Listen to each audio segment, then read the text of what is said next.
35 metų Doviliai jos milijono eurų turtas neužtikrino nei geros nuotaikos, nei gyvenimo džiaugsmo.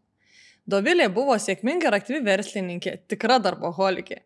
Atrodytų, ji turėjo viską, tačiau kartais jai kildavo minčių net apie savižudybę. Jos nevilties kelionė truko metus laiko. Dovilė sakė, kad tokio jausmo nelinkėtų niekam. Ji nesuprato, kas vyksta su jos organizmu, neįsivaizdavo, kas vyksta su jos mintimis ir kodėl kiekvieną dieną keldavosi, kaip pati įvardino, kaip bulvė. Tai jausmas, kai fiziškai skauda, o gydytojai nieko neranda. Morališkai skaudėjo dar labiau, nes ji nežinojo, kada tai baigsis. Dėl viso to jausmo buvo kalti viršvalandžiai ir darbas non-stop. Tarpuose tarp darbų ji tik pamiegodavo ir pavalgydavo. Kaip pati Dovilė įvardino, tai buvo sudeginto kūno ir sudegintos sielos jausmas, privedęs prie minčių apie savižudybę. Dovilę pavyko išgelbėti tik todėl, kad aplinkiniai laiku pastebėjo jos problemas. Ištisus metus su Dovilė dirbo psichologai ir psichoterapeutai.